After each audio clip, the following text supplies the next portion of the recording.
One of the only things me and my mama got in common is we both ain't never been loved.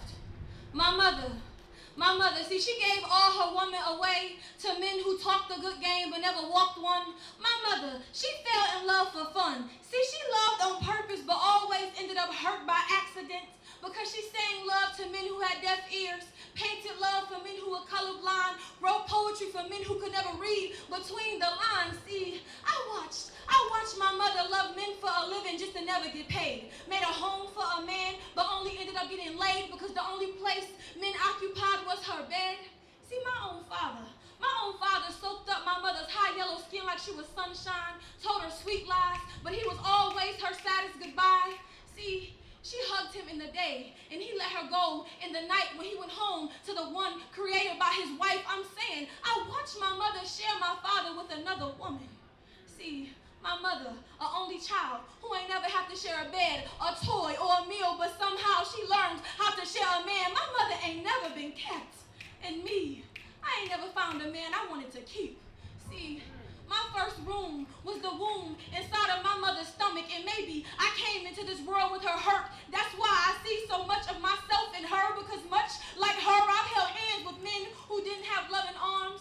I've loved men who only caused me harm, saw men as a project, something I could build, saw them as a garden, something I could grow, but they only saw me as a possession, something they could hold. See, I watch men fall to their knees in an effort to crawl inside of me, wanting to be in the deepest part of me, swimming in my sea. See, I loved men who didn't love me. See, I loved men who didn't love me. Oh, shit. I'll leave my phone, y'all. I'll leave my phone. Oh, no, wait. No. Only to end up running from the part of me that needed real stimulation, because unlike my body, my mind always seemed too heavy for a man to hold. And then before I knew it, I started to sing just like my mother for men who had deaf ears, color for men who were colorblind, wrote poetry for men who could never read between the lines. I know the sting of a man's neglect, and much like my mother, I ain't never been kept. See, my body became a living room for men to walk through, and then it became a glass house, but yet I still threw stones at my mother for the way she loved my father, just for me to end up loving men who were exactly like my father, forgiving them before they apologized the same way my mother forgave my father.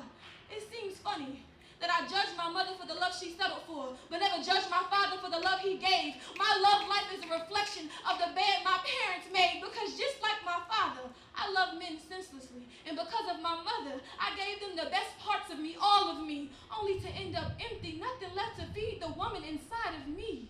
Until I realized I had to sing for myself, write poetry for my soul, color so I could feel whole, plant roses where pain used to reside, because unlike my mother, who got on her hands and knees to make a man feel pleased, the only relationship I yearn to keep is the one I have with me.